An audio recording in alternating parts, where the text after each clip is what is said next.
for transport. I hope to give you some coherent picture of these three subjects. This is based on a paper with R and another two paper with Carlos Hoyos and Jaron Gongs. So this is a brief outline. More than half of the talk will be based on the background. So all of them, the underlying theme is the system with parity breaking. So let me first introduce some theoretical parts related to SCOMIAN, and then I will introduce recent development of experiments, which is quite exciting. And then to capture some universal pieces, I will introduce parity breaking hydrodynamics, which has been also very exciting revolution in 2011. And then for the last three, I will give you a broader picture about WADA identity. For example, there's a very simple geometric picture what WADA identity is all about.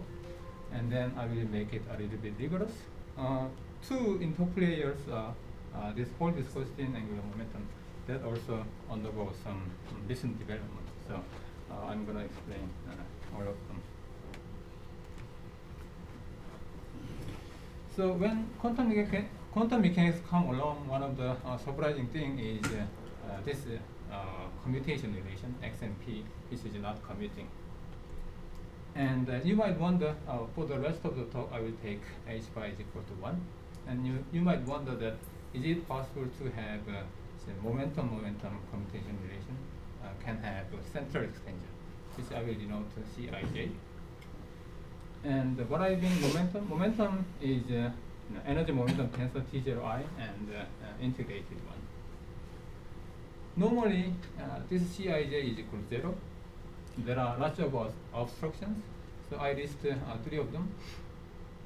Pi is a momentum generator, so when momentum generator acting on some operators, it will generate a translation, so it's a partial I T0J. Now let's integrate this first expression. To get non-zero on the right-hand side, either we can have finite contribution from infinity or some singularities in the middle of the space. So that's the option. So I'm going to realize that one later. Another one is Jacobi identity between boost operators and P0 and Pi. And Jacobi identity always satisfied to be 0. If you compute this one, allowing that one, it turns out that this one might be central, but when this operator acting on it always kills. But if you just think about Galilean boost, M0I acting on P0 will give you Pi, and then Pi Pj commutation relation give you Cij. And this one tells us that this Cij should 0 if we keep boost symmetry. So what we are going to do is that we're going to kill boost symmetry from our system. And this is true for Lorentz boost and Galilean boost. The third one I'm going to talk about is the Jacobi identity between rotation operator and another two momentum operators. So if you just compute PKPL, this will be central, but it's going to be killed by this momentum rotation generators. But the other two will give you photons. And then to get two index CKI, I will contract with LJ, delta LJ. And what's going to happen is that one of them will give you delta II, so it will give you the number of space dimensions -2. So we have two options. This should be 0. Either we kill this central extension and keep rotation, or we can focus on d is equal to 2. So what we are going to do is that we're going to focus on two spatial dimensions and keep rotation and discard boost. Then we can have this central extension. Of course, there is a well-known example that this is circumvented. That's the case with constant magnetic field. In that case, the magnetic field actually modify our energy momentum tensor in this way. So if you think about this one, this is nothing but minimal coupling. P will change into P minus vector potential. And then if you compute the commutation relation, which is Pi and T0J modified by that, you will get the similar one, but we will also get the last term. And if you integrate this term when J0 is not 0, you can get a finite term Cij, so it's allowed. And of course, because of this magnetic field, actually boost symmetry is broken.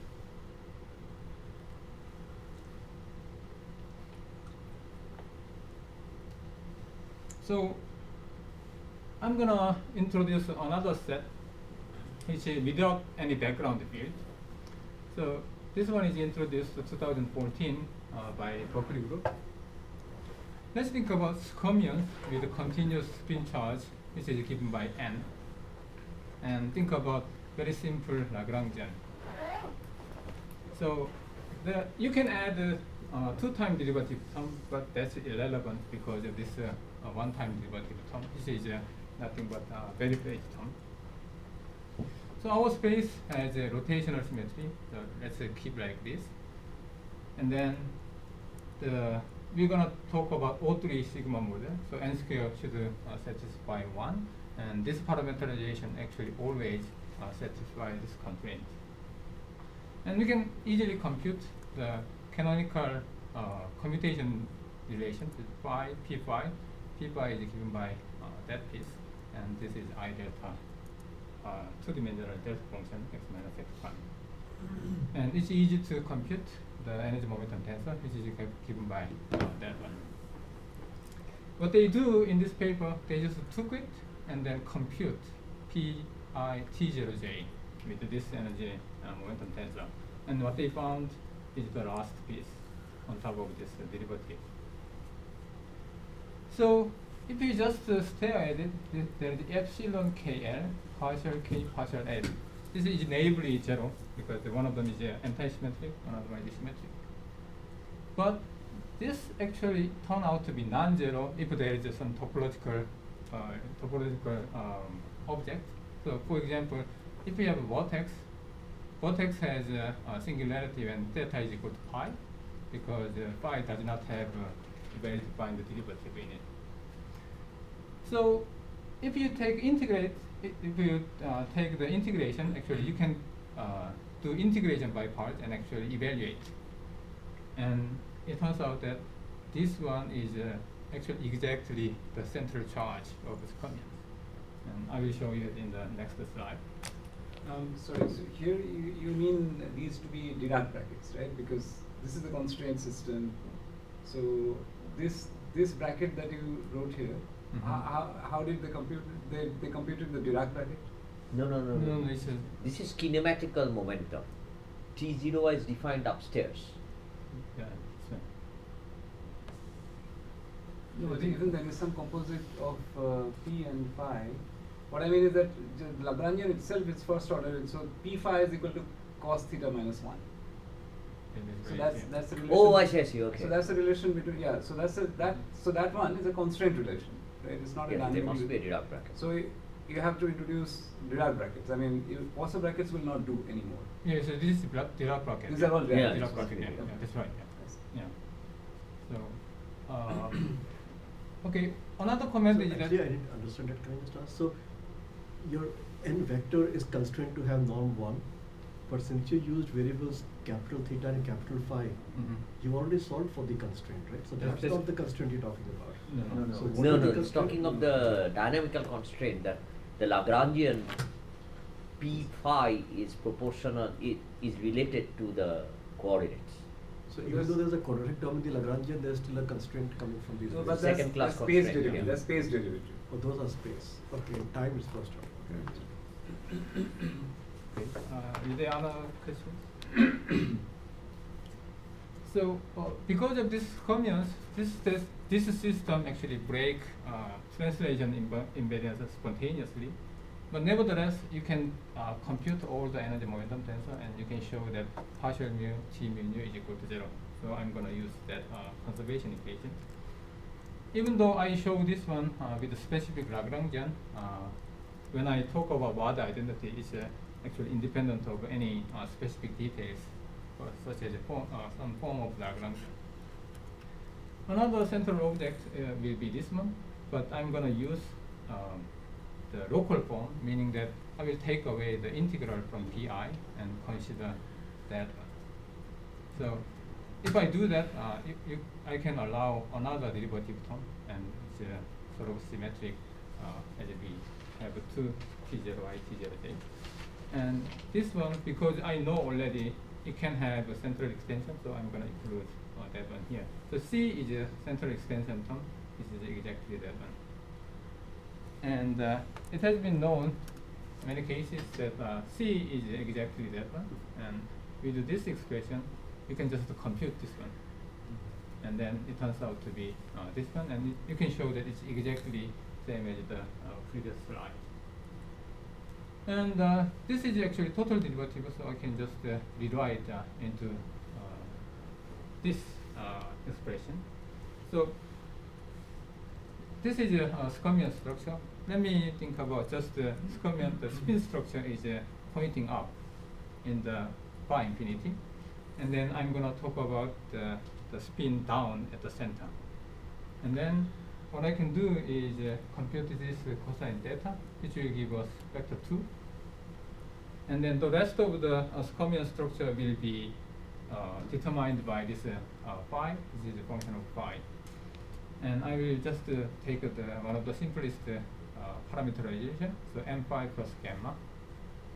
It turns out that m plus minus 1 are only the stable ones, so I'm going to consider that. So m is equal to 1, m is equal to minus 1. And the rest of the structure will be depending on this gamma, which is phase. If you concentrate on gamma is equal to 0, this Scomian pointing up will be sitting in the radially outward and then going down. And that will give you Scomian charge 1. So there are a bunch of them you can just write down depending on gamma. Let me focus on this one. The Scomian is at the infinity is pointing up, and it's just swirling down and then merge to downward. That's what this one turns out. This one actually represents. It turns out that this guy is experimentally realized in a conventional system. So here is the picture of that Scomian. Now, the first realization of this Scomian is given by the bulk material called manganese silicon. So this is a phase diagram. So when magnetic field is equal to 0, this is a helical order. So the spins are helically arranged. And when temperature is high, this is just a paramagnet. When you introduce a magnetic field, this helical order becomes conical, meaning that when you apply magnetic field, this the axis of helix will actually coincide with this axis of magnetic field. So this is become helical order, and then if you increase magnetic field, all of them become field polarized. Now it turns out that there is a small region of phase space called A phase, and this is where the Scomian lattice is actually realized. So this is a three-dimensional material. Now surprising things happens when you chop this three-dimensional material to make it thin. So it's a two-dimensional material. Then what's happening here is that this phase space become really grow, and it touches zero temperature, and then also it's expanding. So this is an experimental result. And here in the second paper I wrote down, they make the experiment, so-called real space Lorentz TM. And actually they take the picture of the real space materials. And without magnetic field, this is a so-called helical phase. Spin is aligned. When you slightly apply magnetic field, it turns into this Scomians. This is squamion lattice. And it turns out that one squamion is about 90 nanometer. But since then, there have been many experiments, and this squamion lattice have been realized in metals, which is manganese silicon, semiconductors, which is this material, and even in the insulating materials, the squamion lattice is realized. And then this squamion is also realized in the bulk materials and thin buildings and also nanowire materials. Also, this squamion lattice have been also found above room temperature. One interesting aspect is that the size of squamion actually goes down to 3 nanometer. So it's really nanometer scale size object. And why people are interested in this type of material? They wanted to make this one as something like storage device, like hard drive. And so to do so, it's important to manipulate those squamions. For example, this is a two-dimensional material. This palladium layer on iron, and they managed to set the material in such a way that by changing temperature and magnetic field, they just about to create squamions. And then they use the STM tip, and they shoot the polarized electrons, and then they actually create a single squamions there. So this is the result. So there were 4 squamions, and then they kill one, and then kill another, and then they remove all the squamions, and then they write them one by one. So they are in the state that they can actually manage to have a single. They manage to create and erase single squamions. They also find different ways to manipulate them. So in this case, there is a magnetic field always going up, and they press this material in such a way that they actually can expand this squamion area can be expanded by pressing in a orthogonal directions. If they press the force in the same direction with this magnetic field, actually they annihilate this whole squamion lattice. So that's what people want to do eventually. And if they why do they stay in the same place? Why they don't move? So if you want to make it move, either we can apply current or electric field. So we need to do something more on top of this one. Then we can actually make them move around. And that's one of the interesting parts I'm going to talk about. And then we can talk about transport coefficients over here. So if they manage to make this one as a storage device, they expect that they will have a peanut-sized hard drive. So it's going to be very interesting for them. So until now, I just give you some overview of a recent experimental result. And for my talk, I'm going to talk about some universal features of this parity breaking systems. So let me think about the parity breaking hydrodynamics in first-one dimensions. So this has been exciting development in 2011, which has been left out by Landau and Lipschitz. So hydrodynamics is effective theory, universal and effective theory for long distance and low energy. And this incorporates dissipation. So at best, hydrodynamics can be described by conservation equations. So one of the central elements is energy momentum tensor. And you have variable temperature and velocity. If you normalize velocity in this way, eta mu nu u mu u nu is equal to -1, then there will be same number of equations and the same number of variables. So the system closes and you can solve this system. And we assume local thermal equilibrium, and we have a perturbation in the derivative expansion. When we do, there is some redundancy, some ambiguity coming along. So we're going to impose Landau frame condition with this T mu nu U nu is equal to minus epsilon U mu. This tells that the flow of fluid is actually energy flow.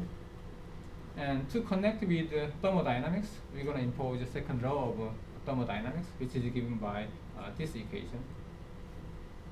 So you can manipulate this one. And for this slide, I'm going to assume Lorentz invariance. If you assume Lorentz invariance in the ideal order without any derivative, there are only two terms allowed. One of them is energy, another one is pressure. So energy and pressure is actually orthogonal each other because P mu nu is the projection operator perpendicular to U mu. So that's the ideal order. If you go on to first derivative order, because of Lorentz invariance, you only allow two terms. One of them is related to sigma mu nu. This is given by that one. This shear tensor. When you started, that you said that the invariance of the T mu nu, there are few hurdles you have to face if you introduce some central charge. The central factor in the PI commutator, right? Mm-hmm. And you said that that if you take, there is a D minus 2 term to introduce the rotation, Yeah. and there is a del I or Ti term in the first commutator. Mm-hmm. But you said that the boost actually does something similar, which actually you have to make the central element to be 0. Right? Yes, so But yeah, that's you right. are talking about the complete Lorentz invariance over here. Yeah, so right now, the reason I introduced this one is that I want to introduce what kind of things we can expect, so such as transport coefficients, and I'm gonna say something about the Watt identity at the end. But you're right. If we assume that there is a Lorentz invariance, the central extension is not allowed, and the T mu nu itself does not tell us about it. If we do take commutation relation between two of this energy momentum tensor, we can tell. But T mu nu itself does not tell us about that central extension. Yes, but we expect them to be. If you have written 2 times, like one with the non-local part where we integrated out, Mm-hmm. and then you have written the same commutative relation with the C delta ij kind of a stuff. You mean this one? This equation. This Yeah. is the local one. This is a local one. But this equation itself tells us that there is no boost invariance, right? But this one equation tells us that. There shouldn't be. You said that T mu nu boost invariance is there. So yeah, if you have boost invariance, this guy will be gone. Yes. It's not allowed. Okay. So now that you have written for the hydrodynamics, you said that by the construction it has boost invariance, right? Yeah, that particular system has So boost how invariance. we are going to use that to study scammers, right? Actually, part of it, but so we're gonna actually so this one we're not gonna assume this specific form when we do Watt identities, and you will see in the later part that Watt identity does not actually assume Any specific structure. yeah, but we can actually get these various coefficients through so we're going to take some combinations in our Watt identity to reveal those coefficients, and it turns out that if we use Watt identities, various transport coefficients will be interconnected. So yeah. But somewhat unrelated, but this is some expectation value of T mu nu. We are not going to commute this guy or not. So what we can do is that maybe if this is a one-point function, what we can do is that take the variation and then subtract. Then we can have the commutation of the 2 energy momentum tensor.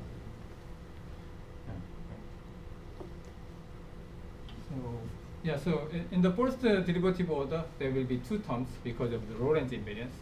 One of them is a shear tensor and shear viscosity, and another one is bulk viscosity. So shear viscosity is multiplied by this sigma mu nu, and then bulk viscosity is multiplied by partial alpha u alpha. Now, that's it for a Lorentz invariant system. But when you break parity, you can allow epsilon tensor. Using epsilon tensor with the existing tensors sigma mu nu, you can create another term. This is sigma tilde. This is a combination of epsilon, u, and this is sigma. The guy in front of this one, this is the coefficient, is called Hall viscosity, which I'm going to talk about. And you can add another thing, which is omega tilde, which is vorticity with the derivative of u and epsilon tensor. That's sitting there. So the coefficient psi h, for this case, we can relate this one with the more familiar ones when we go to so-called vertical frame, where this T mu nu is subtracted by this omega, then the coefficient will be just analog of this bulk viscosity, is so-called whole bulk viscosity. And for the conformal invariant system, this bulk viscosity will be 0. This is the smallest set with just the neutral hydrodynamics. You can extend by including current on top of it. Then it's going to be a little bit more complicated, but we can go through similar argument. As I mentioned, eventually through word identity, what I'm going to see is that those transport coefficients will be interconnected each other. Without knowing any details, we can say some viscosity which will be related to conductivities and so on. So to know what kind of thing we can expect is useful from this hydrodynamics. So we're going to talk about the word identities, and there is a very simple geometric picture for this word identity, how it comes about. In two spatial dimensions, there are only two independent area preserving shear transformations. So let's take this square. We can elongate along x direction and squeeze along y to preserve area. That's given by that one, and we can think about associated matrix A. And then another one is we can elongate around 45 degrees, and that's given by that one, and this is given by the matrix B. It turns out that those two do not commute each other, so we can take A, B, and then A inverse, B inverse. It turns out that through it's easy to see this picture. Through that, it creates just rotations. So shear transformation can generate rotation. So what you can do is that let's take this one and then promote this one as identity in quantum field theory. And what you're going to get is some strange relations that the one introduced, this whole viscosity will be half of the angular momentum for the case when the system has a gap. So it has been realized by this paper, and then many systems actually people computed many systems, and it has been shown to hold for gap system. And there is actually another set of identity people come about. One of them is whole viscosity and conductivities. So this one has been done in the presence of magnetic field and Galilean invariance. If you see, you might wonder how come we have two different relations for whole viscosity. And I'm going to explain this one later on, how those two come about. It's related to symmetries and other things. So I'm going to explain a little bit more this one, the shear transformation. So I'm going to focus on fluid and thinking about some small deformations. then this will create stress depending on the symmetric combination, symmetric derivative of this deformation, which is strain zeta ij. And this stress has three different parts in the first spatial derivative. One of them is pressure, another one will be proportional to this psi ij, and the coefficient is called elastic modulus. For the fluid, there is only one, the so-called inverse compressibility is sitting there. More interesting part is transport coefficient, which has this psi kl dot. This is time derivative of this symmetric derivative. And the coefficient sitting there is called shear tensor, delta ijkl. As we saw, we have just two combinations. Actually, this is true if you only have a rotational invariance. You don't need even Lorentz invariance to have this structure. So that's it. But if you break time translation, time reversal invariance or parity, then what you can do is you can add one more term. In 1995, these authors actually explicitly wrote down this anti-symmetric thesis of this shear tensor. Let's stare at it and then think about it. So we can easily see that this one is symmetric on the ij. The first term and second term will exchange. The third and fourth will exchange. If you change k and l, the first and third term will exchange, and then second and fourth term will exchange. But if you take ij and kl, you swap it, then the first two terms, they will just pick up minus sign, and then the last two will exchange with minus sign. So it's going to be odd part. So I have this one is called odd part of this shear transformation. To see effect, we can compute the energy change due to this small deformation and compute Ts dot. The T is temperature, S is the entropy. Then we will have two terms like this. One of them is related to this shear tensor. Another one is related to this anti-symmetric part of shear tensor. So we can draw some implications from that. So entropy always bigger than zero, so change will be always positive definite, meaning that this first guy is not zero, so we can put some bound on eta and zeta, which should be positive definite. But for the second part, we can easily see that this is psi dot symmetric on the ij and kl, but this one is anti-symmetric as we saw. So this is always zero, meaning that this anti-symmetric part does not create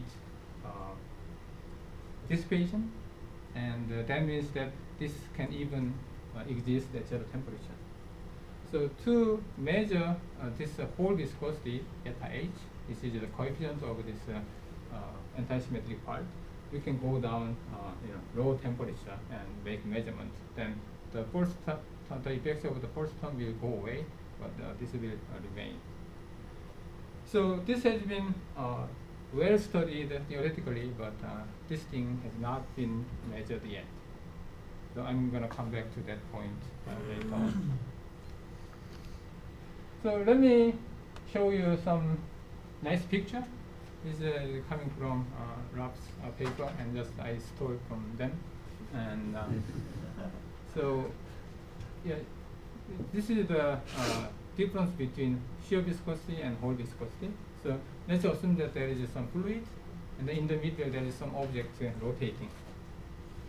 Then what shear viscosity does, this will try to slow this motion down, so it will act opposite way. The force will act opposite way of this rotation.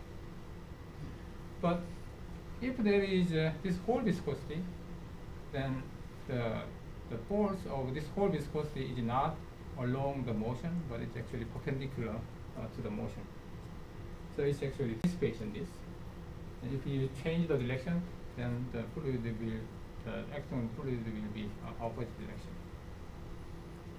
So there is another set of explanation in the same paper.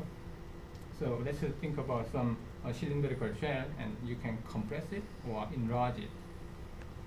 Strangely, if there is a whole viscosity, the momentum current will flow along the axis. This is a sort of intuitive picture, but actually it's not very intuitive to me. Yeah, that's what it is.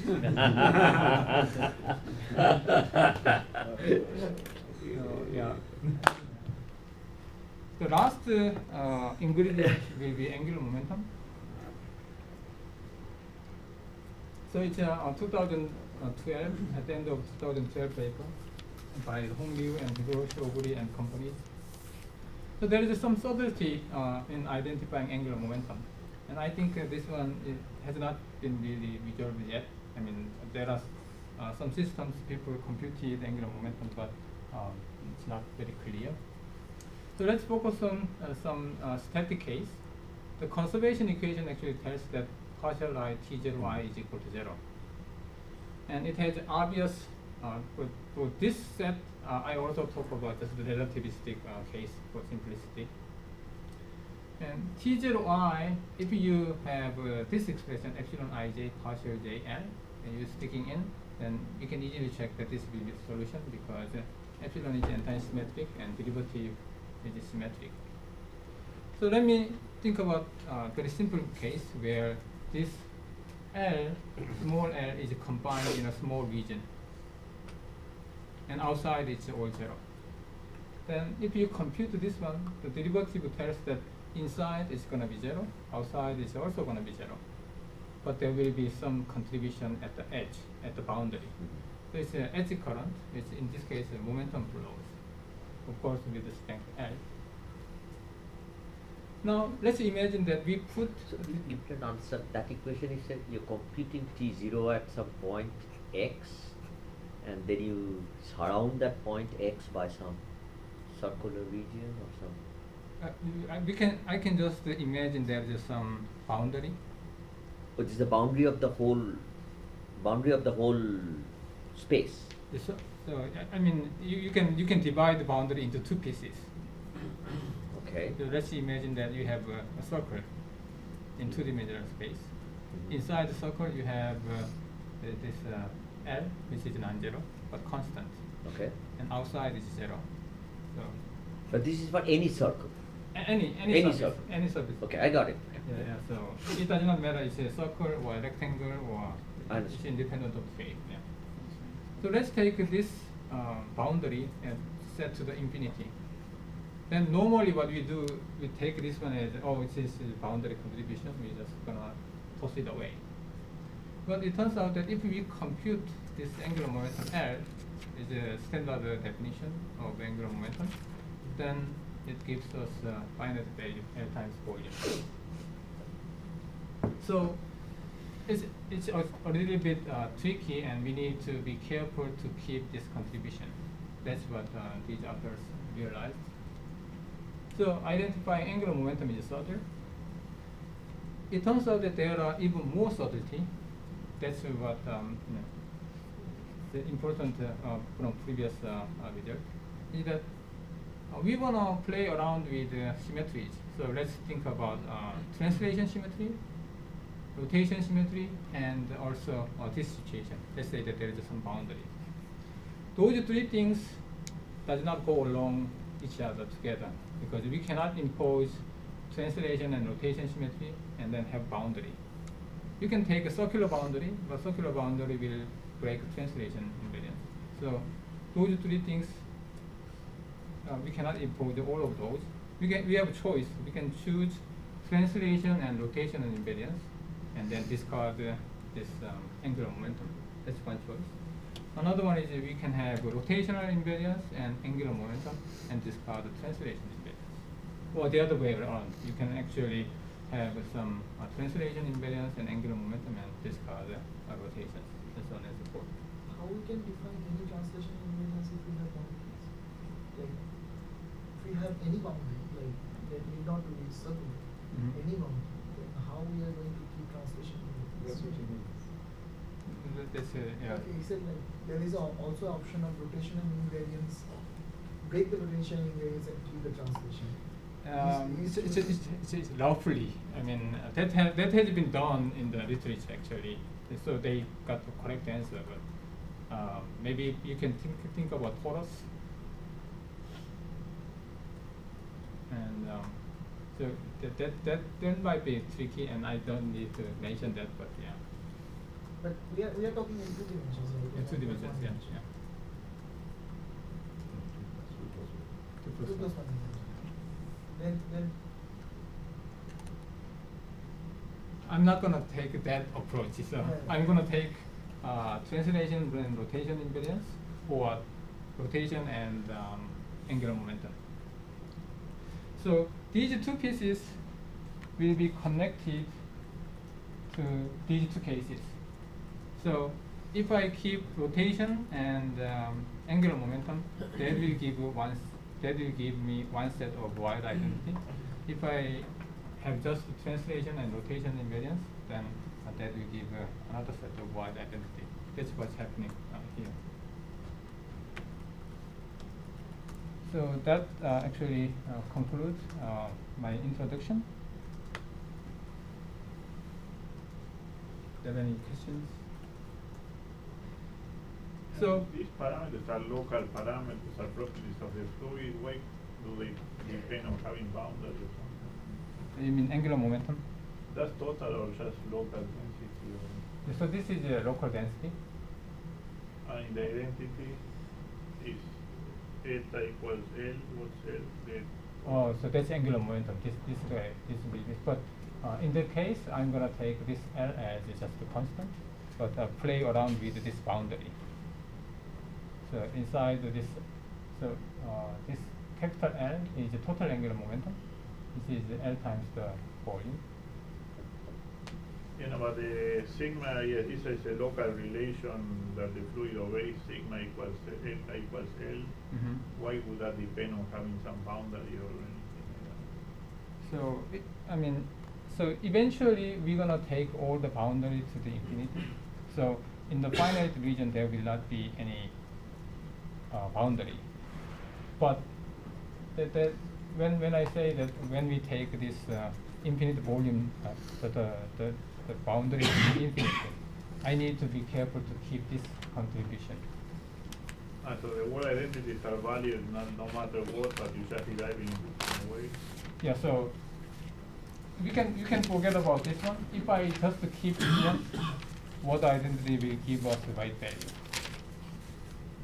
So as far as I can say, this one-point function is derivative of L. This L will contribute to our word identity. So actually, word identity is a very powerful set. We don't need to care about details. We don't need to care about. Actually, we don't need to worry about those things. As far as I know that there can be some angular momentum density inside some region, then I can actually get the contribution in my word identity.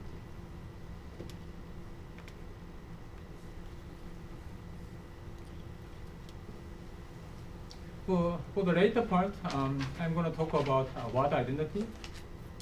And then first, I will review a little bit about Kubo formula. And using Kubo formula, actually, we can build up word identities, and that has been done previously.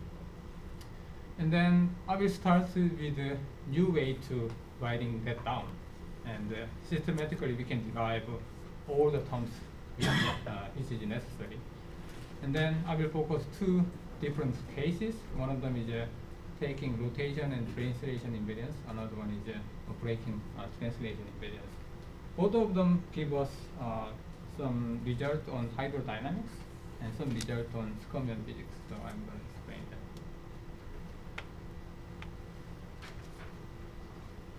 So Kubo formula, we want to actually capture all the relevant transport coefficients or physical quantities. One way to do that is we couple our system to external sources like background electromagnetic field and background metric, and eventually we set them to 0. But this way, by doing this, we capture all the known. Maybe there are some other things which we are not known, which are not known to us, but by doing so, we can capture all the known physical quantities. So let me think about just the partition function. As a function of these sources, electromagnetic and gravitational sources, and then take a variation of those sources of this partition function, then we will get one-point function. So this Ji is a one-point function of this log z of AI, take variation. And we're going to employ linear response theory, and we expand around at AI is 0, then we can have some expansion. And then we know that Ji will be sigma ij ej. So if you see this one and that one, sigma ij will be the coefficient of this ej. Ej is the electric field. Now, the problematic thing is the one which is coming in front of this one. So there's another term which is proportional to AI. This is called the diamagnetic term, and another name is contact terms. So capturing this one has been issue. So actually, if you have a partition function and you have a square term, this term will come along. So this is a one-point function, and there is also higher derivative term. Eventually, all the higher derivative term will be 0 when we set AI is equal to 0. So you're imagining a calculation here where you compute a partition function and completely normalize it? Yeah. Consistent. Yeah. But the purpose of this slide is that actually I don't need to do it. When I compute what identity, I don't need to do it. But what I want to see is that what kind of terms actually we can get from general perspective. And once I know these terms exist, then actually from what identity there is a contact terms, and then we can bring it in. So so I will show you later on how the context terms come along. And the same story goes with the derivative of this variation of this Gij. So those are all the terms we can actually get.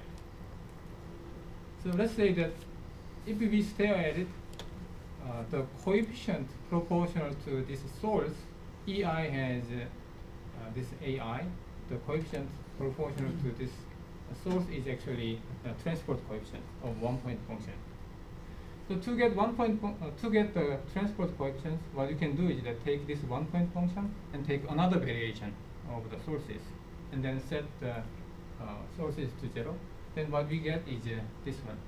So this is conductivities. Conductivity has two contributions. One of them is the retarded Green's function with 1 over omega. The reason we have 1 over omega is Ei has a partial derivative in it. So if you go to Fourier transformation, it will pick up I omega. Same thing happens to this Hij dot, which is related to shear tensor. So this one also contributes, but this is called contact terms. Contact term does not have this dot in it. The same thing happens here. So capturing this contact term, it has been okay for the current correlators, but for the shear viscosities involved with this energy momentum tensor, it turns out that some literature actually omitted them and had wrong result. So that's one thing I just wanted to mention. And what we are going to do is taking a different approach, and then I will show you how we get the word identities. And the one comment is that word identity will automatically capture all possible terms. I'm going to show.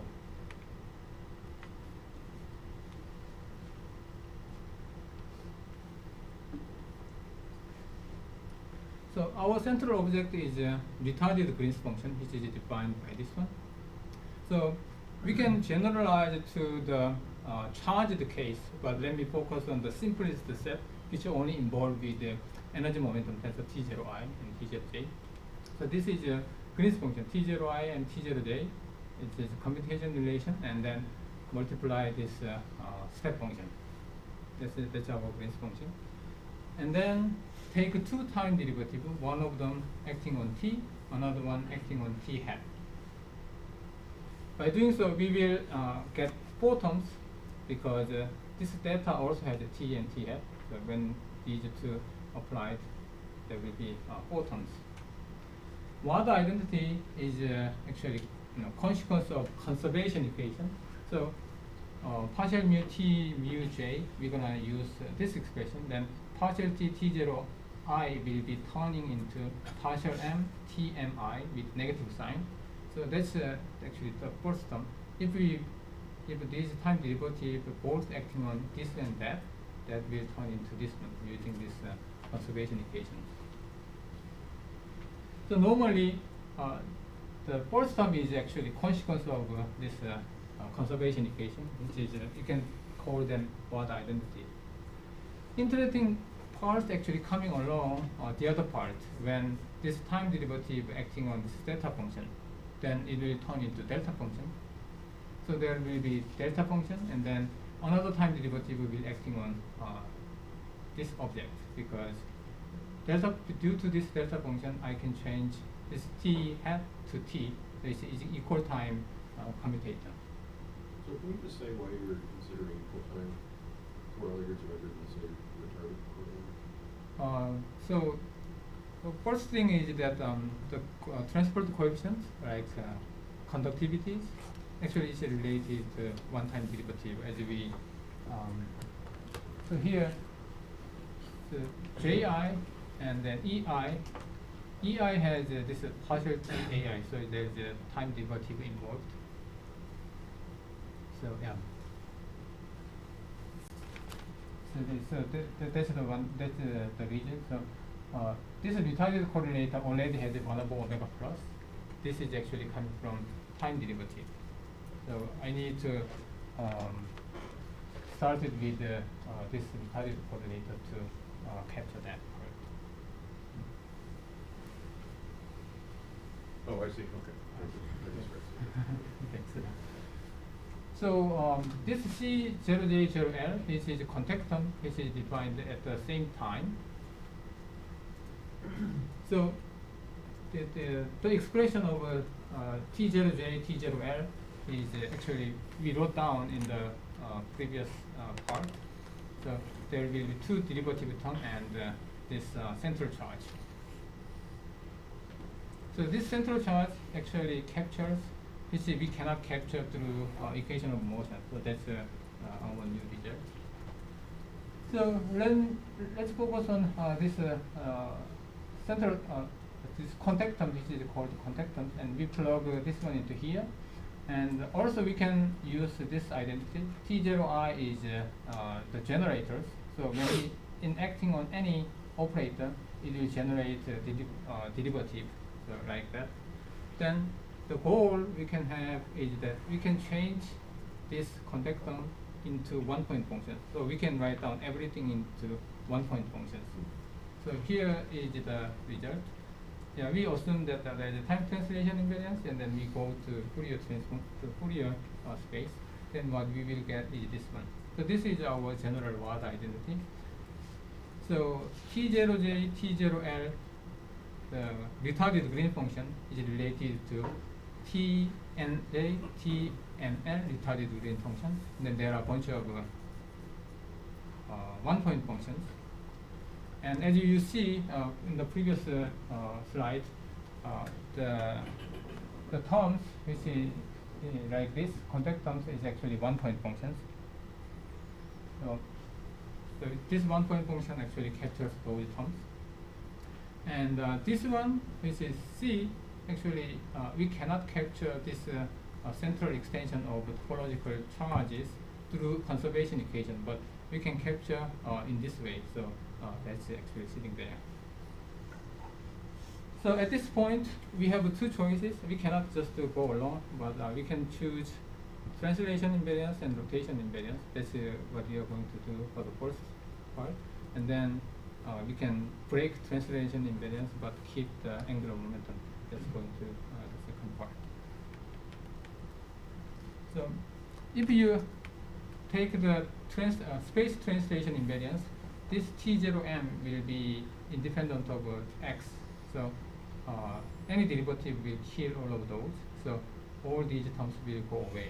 So contact term in translation and rotational invariance case will just go. And this is just the consequence of conservation equations. Except this guy. So we're going to come back to this guy when we talk about scomias. But when we talk about hydrodynamics, let's set this C0JL to 0. I'm sorry, I missed how the contact terms went away. Okay, so transfer. so the first case we're gonna take translation and rotational invariance case. Then means that T0m will be constant. It cannot carry space dependent parts. So any derivative will kill all of those. So when you have translation invariance, you can also go to Fourier mode, and it's convenient. So we can take the Fourier transformation x to q, and then this derivative will turn into qn and qn. Now, we want to keep rotational invariance because the rotation invariance will give us a lot of power to constrain things. So let's focus on G0J0L. So this is TT correlator with just two spatial index, and this is the most general form we can actually introduce. So G tilde is the momentum part of the Green's function, has 4 different structures. One of them is delta ik, rotational invariance fix this one, epsilon ik, which is allowed by parity breaking, and then qi qk, and then another piece which will be involved with the epsilon. That's it. We cannot add more. So we're gonna put this one into the left side. On the right hand side, we have a 4 index Green's function, njml, and we already know rotational invariance will fix only will fix the general term, and we can only have 3. One of them is shear viscosity, another one is bulk viscosity, and hole viscosity. So rotational invariance gives us a lot of power, and then we can just plug back in and then compute. That's what we get. This is a single formula. In momentum space, this is our Ward identity. And it looks like just one expression, but because of a different tensor structure, it gives us 4 different equations. One of them is delta JL, which will be matched to this one. Another one is epsilon JL, which will match to that one, and then QJ QL, which will match that one. This does not have any analogs on right hand side, so it's going to be 0. So these set the WADA identities. So this is let's focus on this one. This is the advertised one. So hole viscosity will be proportional to thermal hole conductivity. This is the conductivity. If you just focus on JJ correlators, this will be electric hole conductivity. But because we are talking about T0J, this will be called thermal hole conductivity. So each coefficient, each transfer coefficient can be constrained by another. That's what WADA identity is all about. So you're referring to the Fourier modes of eta. Yeah, that's right. And actually, we can do coordinate space as well. But in your original definition, they were not dependent. They depend on position also. So actually, we can write down our WADA identity in momentum in position space. Then it's gonna depend on position. Actually, in fact, that's what we are gonna do when we break translation invariance. But when you define eta h by this T mu equals that eta h was supposed to be constant. So this doesn't tell you anything about 0 mode. Yeah, it was just a constant. You mean zero mode? The omega equals 0, Q equals 0. Omega is equal to 0, Q is equal to 0. In this case, yeah, if we take Q is equal to 0, this will set omega epsilon will be 0. You mean that this will not apply when omega is equal to 0 and Q is equal to 0? No, I mean, this equation doesn't tell you anything. It doesn't, The yeah, constant so, piece of it. yeah. If one of them will 0, this equation does not tell the other one. But you can tell the limiting approaches, like when Q goes to 0, then at that region, kappa epsilon will go like 1 over omega square, 0 over omega square, but that is going to be 0. Maybe this is a silly question, but yeah, you are talking about transport coefficients and dissipation and so on. Yeah.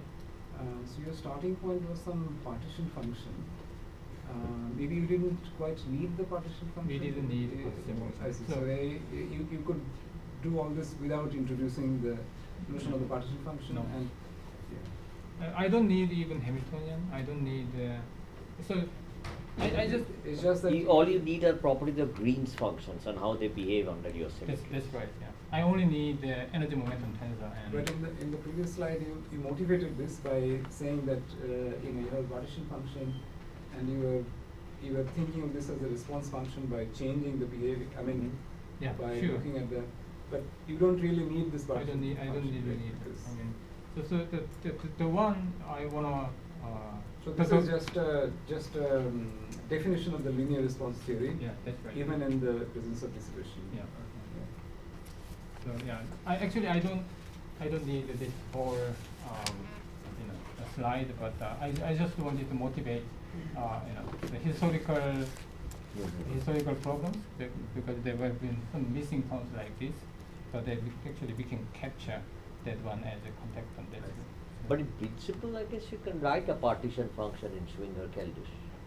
Yeah, that's very In complicated no, stuff. I mean, I'm saying in by principle doubling the there, degrees of there exists a z from Yeah. which these follows. Yeah. I mean, not that anybody wants to do that, but I think it's still possible. Complicated stuff. But yeah, all I need is this. All I need is this Yes. and that. So as far as I know commutation relation, I can just derive this one. That's one of the advantage. And Right. it does not depend on any details of Hamiltonian and Lagrangian and so on. So here is the smallest set only involved with the energy momentum tensor, and actually we generalize this system with the non-zero magnetic field and also some charges.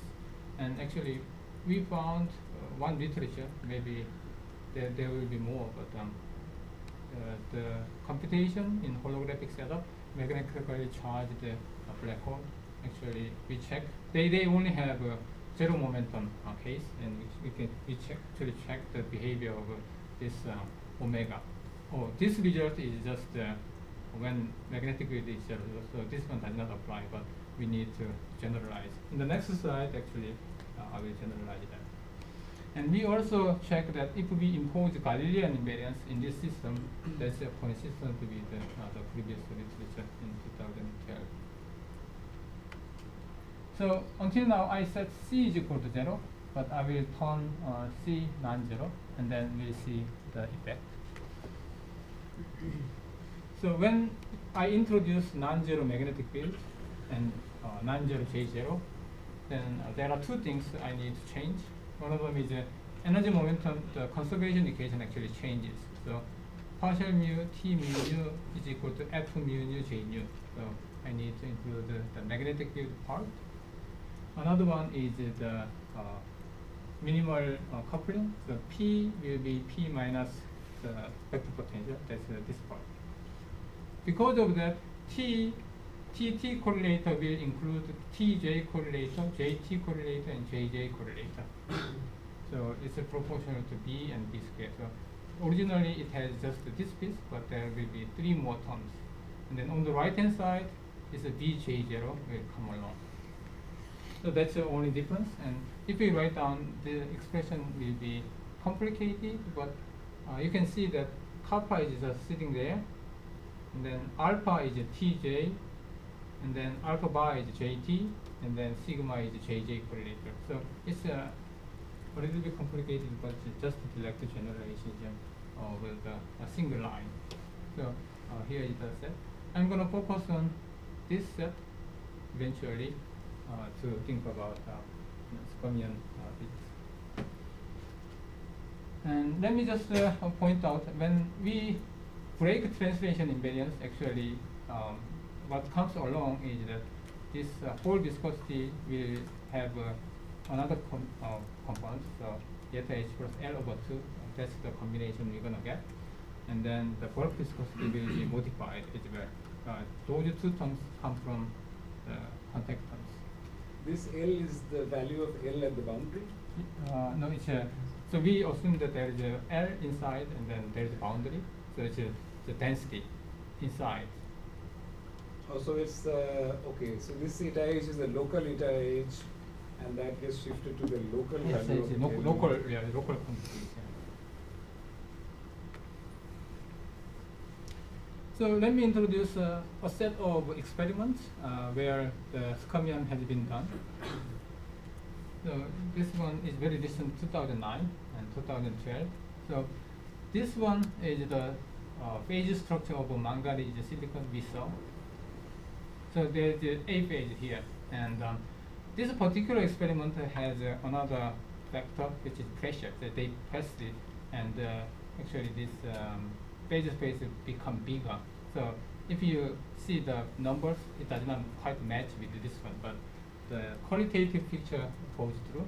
So what they do, they measure a hole conductivity, electric hole conductivity, and then measure a fixed temperature, and then change magnetic field, meaning that you fix temperature, so this slide, and then increase magnetic field like this. So when they start to increase magnetic field, they only capture the crystal structure behind, and then when they enter into A phase, they pick up the contribution from Skamians, and then when they go out, they lose it. And what they found is very peculiar experimental data. So it looks like it's something like step function data. It's a very distinct experimental signature, and then they could find out that this is sort of absolutely related to this existence of Skamian. So how is this two-dimensional? Is a slab, or is these are on the surface? Why is it 2 plus 1? So this one is actually bulk material. And the Skamians are on the surface, or what? So what they make is actually one single layer. They can make a single layer Skamian. They can make maybe 10 layers of Skamians. So it's just the quasi 2 plus 1 dimensional material. They can actually do in the bulk material. So it's their preference. About how do they do that? So they have layers. Yeah, so they grow layer. For example, the one we had. This one is actually. So this one is iron. The back part is iron, and then they put some palladium layers. Experimentally, I don't know how they make it. No, but just to know why it's 2D, it's several layers. Yeah, so it's they manage actually single layer. There's a single layer Skamian is possible, and if they want multiple layers, it's still effectively 2-dimensional materials, and then they make it a whole manganese silicon like this bulk material. That's also possible. The experiment is actually amazing. How can do manage those things? Maybe they use some kind of Scotch tape to attach just to single layer. Yeah.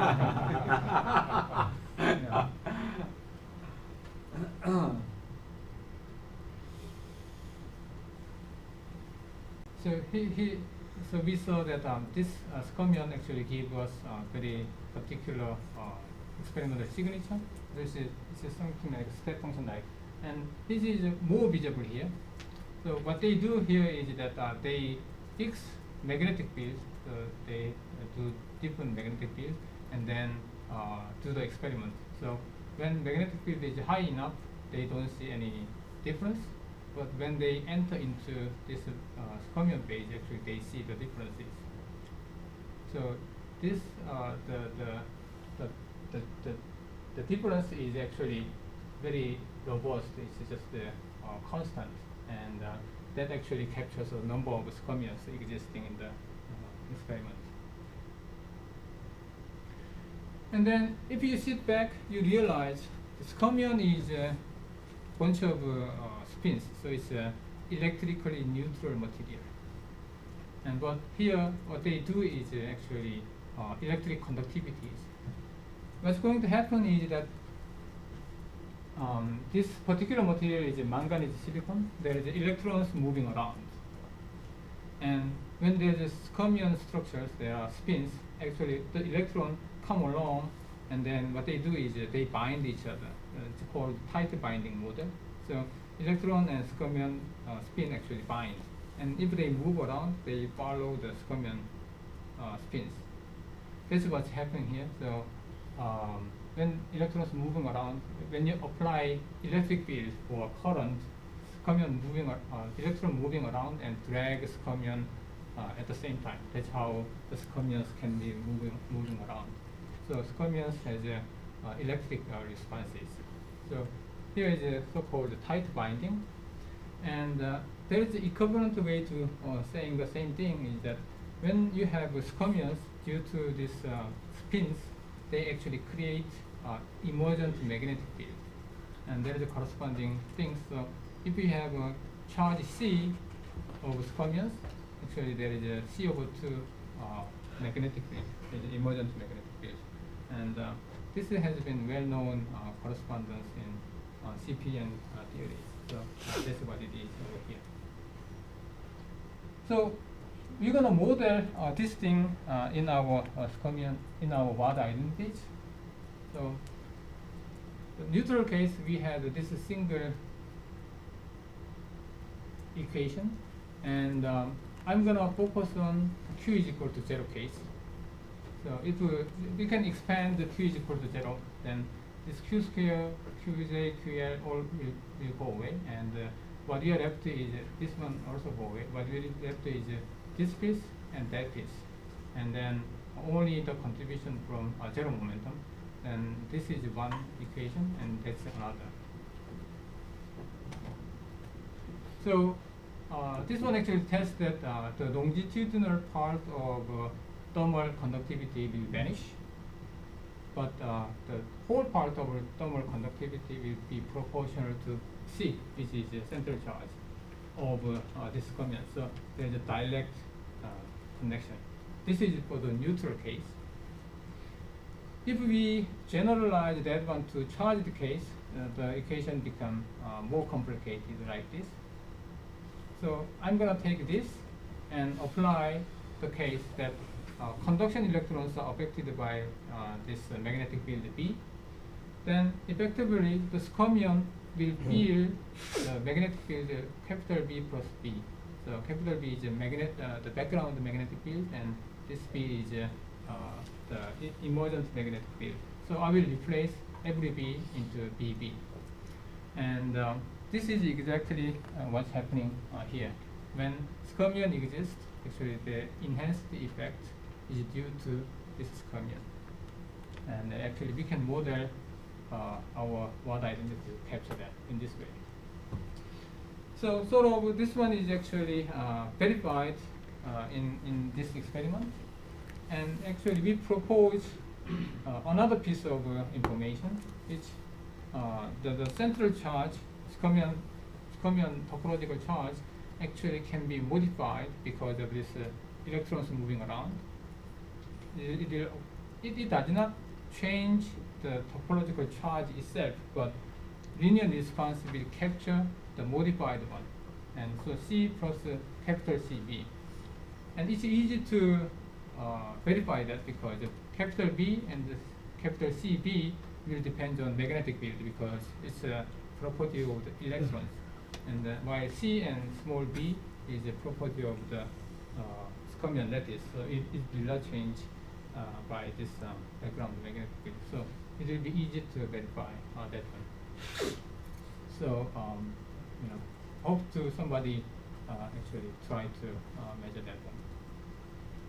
There is another way to model this tight binding. We can do T0I is equal to MJI. M is the strength of the binding between this this commune and the charge, the electrons. This one actually gives us a particular relation between thermal Hall conductivity and then electrothermal and thermoelectro conductivities and electric conductivities in this way. Then this one actually gives us some particular signature that the longitudinal component of the electric conductivity is proportional to whole part. So this will be very interesting if some experiment actually find out this one. So we tried to find it, but didn't manage to find one. And it's going to be interesting if this happens. So until now, I just kept translation invariance and rotation invariance. Now I will break translation invariance and only keep rotational invariance. This is the part. This part I just set C is equal to 0. And then I kept all the contactants T0 and T and J and TML, and there is a particular derivatives. So let me introduce T0I, which is a proportional to partial KL. This is the exact formula I introduced when I talked about angular momentum. And then Tij, I will just keep P delta Ij. Then if I plug back in, and so here I'm interested in connecting to angular momentum. And if I think about angular momentum generator is xi t0j epsilon ij. So what I can do is I will integrate over space with multiplying xi xk hat. So I will introduce xi t0j xk T0L. So those linear operators which will eventually give us angular momentum. So if I apply this one and then manipulate, and then the transport coefficient will be in this case a function of x and x hat. So I can write down the whole formula, but what I was interested in is system with gaps. So that was the one excitement people have been working. So let me just focus on system with gap. Then I didn't write down this one. I need another slide. So I will just skip the derivation. So on the left hand side, I can show that this contribution is at least omega order of omega square. So on the left hand side, I will just give order of omega square, and then on the right hand side, I will just compute with all of those. So the first line was the original contribution without those contactants. In the second line, I will pick up L and P. So the structure is the same because this I choose some particular structure that give rise to this one. So this one and that one come along at the same time. So delta H plus L and then divided by 2 come together. So you say you're breaking translation invariance? Yeah, in this case, it will break translation invariance. By that you mean the stress tensor is not conserved anymore? So we can take a spontaneous symmetry breaking. So let's say that in the presence of squamions, the translation symmetry is broken, but we can still use partial mu t mu nu is equal to 0. Or if you apply magnetic field, partial mu t mu nu is equal to non-zero. What I mean is that sure, there's not something on the right hand side. Yeah, there will be something on the right hand side. Yeah, that's translation symmetry breaking. But it's locally conserved and not the integral, I mean, T mu can be 0, but the total integral T mu might not be conserved because of some boundary or something. So if you have a boundary, And that's then what- that also breaks the translation invariance as well. So actually, what we did in one of the papers is that we just put boundary, and then try to compute everything in terms of this boundary, and then eventually, in the presence of boundary, and then eventually we set the boundary to infinity, and we capture some pieces after all of those. So yeah, it's actually consistent with that picture as well. Do you keep the modes that are localized on the boundary? I mean so in this case, so somehow this L actually, if we have just a homogeneous case with just a circular boundary, and if we set that thing to infinity, of course this will survive. But what we can capture here is that, of course, this will be the contribution, and we are able to capture that one. I don't know in general if there is some zero mode sitting at the boundary. I'm not so sure that we can capture all of them, but in this particular case where the simplest one, inside boundary there is some constant pieces, and then outside zero. In this Anytime case, you have Hall transport, you're going to have intervals. so you mean the boundary? That's why I don't think cancellation. Then may be possible. But for the simplest case like this, actually we can keep all of those.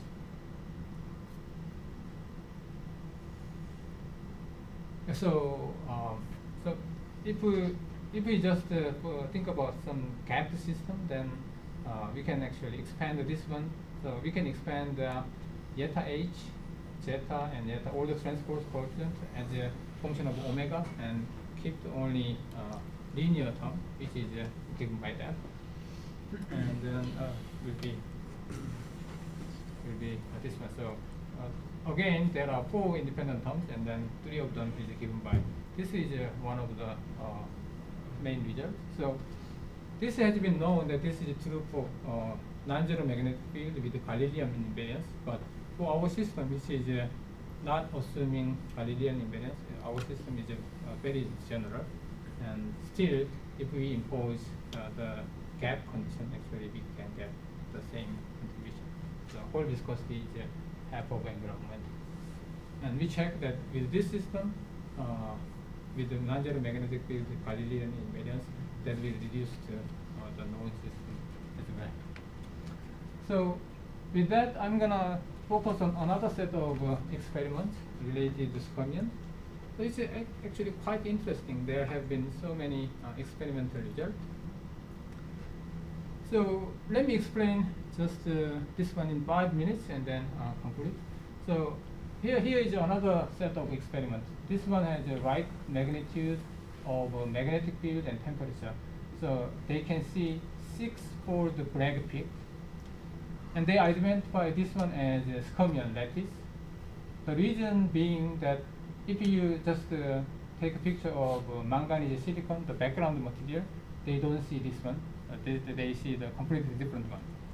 So they can identify this one as due to Skonians.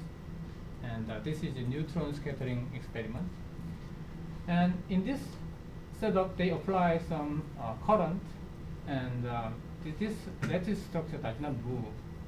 But interestingly, when they apply gradient, temperature gradient, which is order of 1K, then this one actually rotates in the counterclockwise. So there is a magnetic field, current, and also thermal gradient.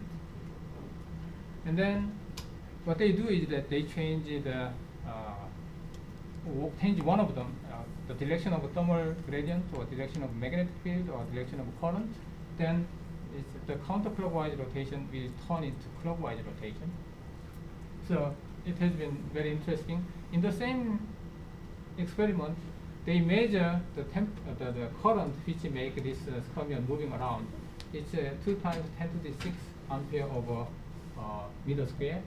I don't know how big it is, but they compared this one to magnetic domain walls. So let's say that you have magnetic domain walls and apply current. To move this magnetic domain walls, you require 10 to the 12 ampere per meter square. So it's a 5-6 order of magnitude smaller current they require to move around these commons.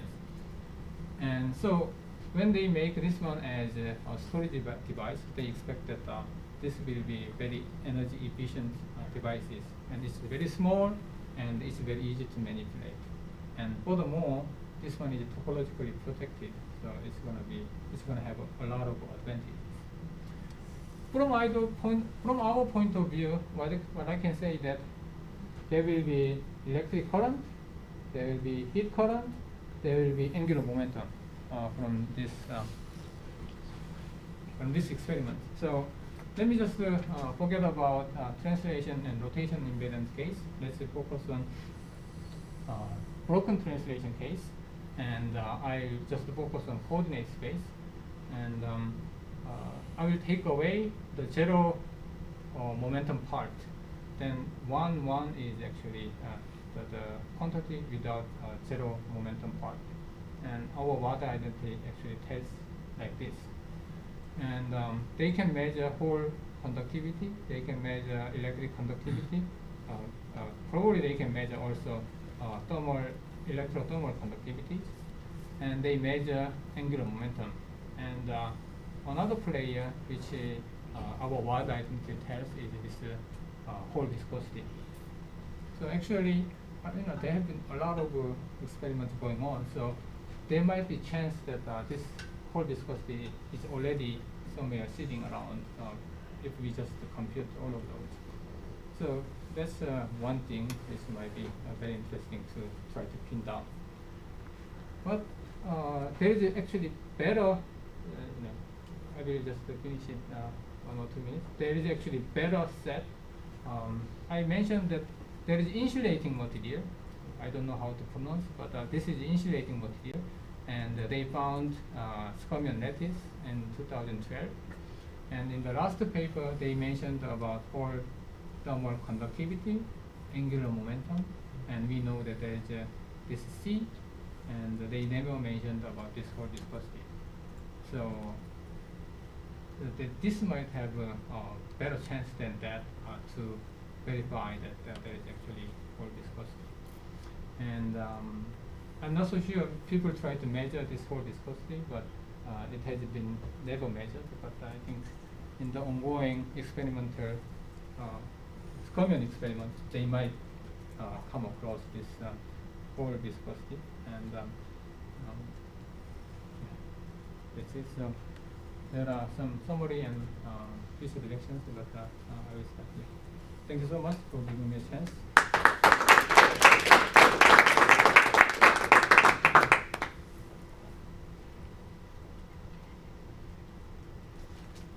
So in the last experiment you mentioned. You mean this one? Yeah. Yeah. Are they are actually independently measuring thermal transports and charge transport properties?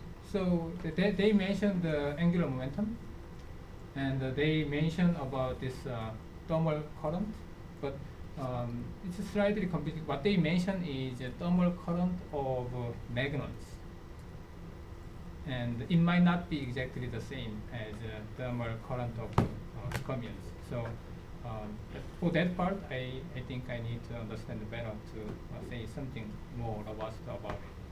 So there might be another player that magnon actually play around related to this thermal. Well, okay, but much more simple language. I mean, neutron scattering is about stress energy stuff, right? Yeah. And are they doing separate experiments on the same system for the charge transport directly? Or this or something?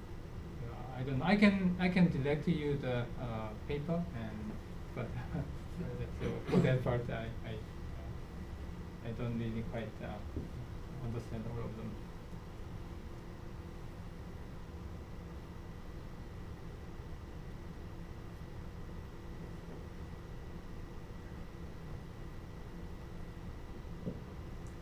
There is no other